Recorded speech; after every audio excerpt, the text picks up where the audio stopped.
Hello everybody, you know me. Okay, no you don't, but you'll know who I am. I'm Issa J, and it's episode 2 of Lego Ninjago. Okay, this time we're going to be talking more about the side characters. 3 characters that are in both the movie and in the show, but for whatever reason, they were changed quite a bit. So let's start off with my least favorite change, Misako.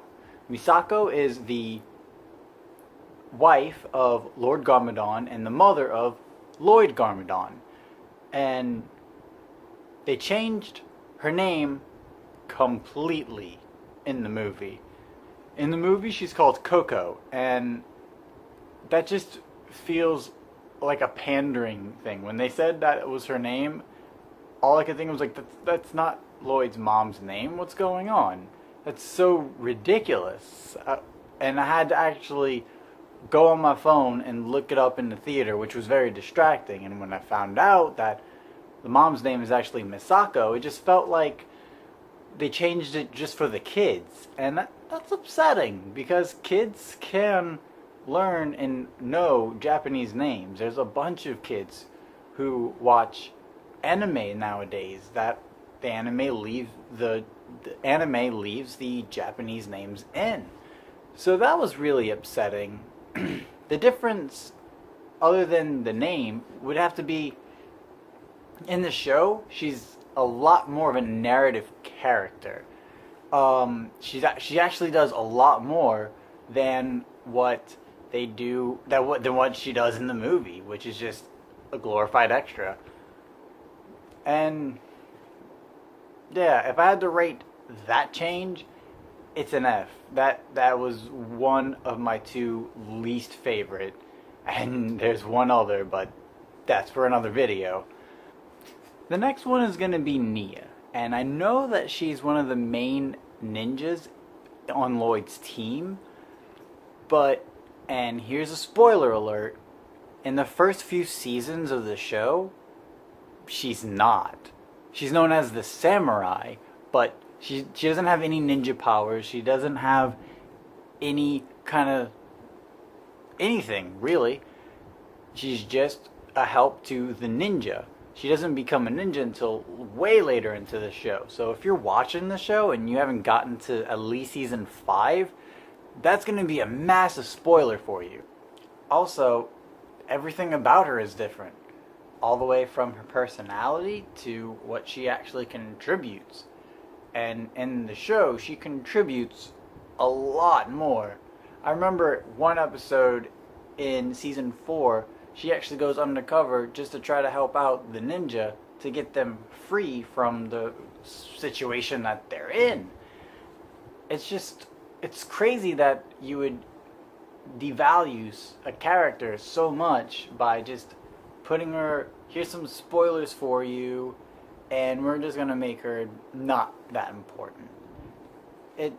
That's one of the biggest gripes I have about the movies. They take amazing characters and they basically do nothing with them. The last character I'm going to talk about is Sensei Wu. In this show, he is the main sensei for the ninja. He brings them up when they're at the bottom. He teaches them the spin jitsu. He is the sensei. In the movie, it's just,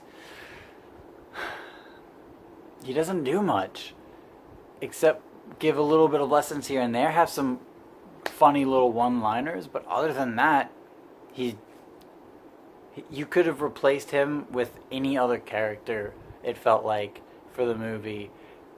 Jackie Chan as Sensei Wu does not compare to the actual voice actor who does Sensei Wu for the show. On the show, he's taken way more seriously. In the movie, he would pop up here, have some jokes, teach a lesson, disappear for the rest of the movie. In the show, for the first few seasons, he is a central character and only becomes a side character later on when the focus becomes more on the ninja. And it's sad to see what they did with it when the source material is so good, but it's also understandable that they had to do a little tweaking, because this is, like I said before in the first video, this is obviously for a new audience, and I wish it was for a new audience and the fans together to have a cohesive unit to just build it up, but for what it is, it's okay. But this show, they take their side characters and they build them up and they make them mean more. And they don't pander to the kids. They actually use Misako, Nia, Sensei Wu. They actually use Asian culture with their characters. And I didn't get a lot of that in this movie. Surprisingly, because Jackie Chan played Sensei Wu. So hopefully, if they decide to make a sequel, I doubt they will, but if they do, hopefully they go back and they really do consider what the show is and why it's so beloved. Well, that's all from me, and until next time, it will be awesome.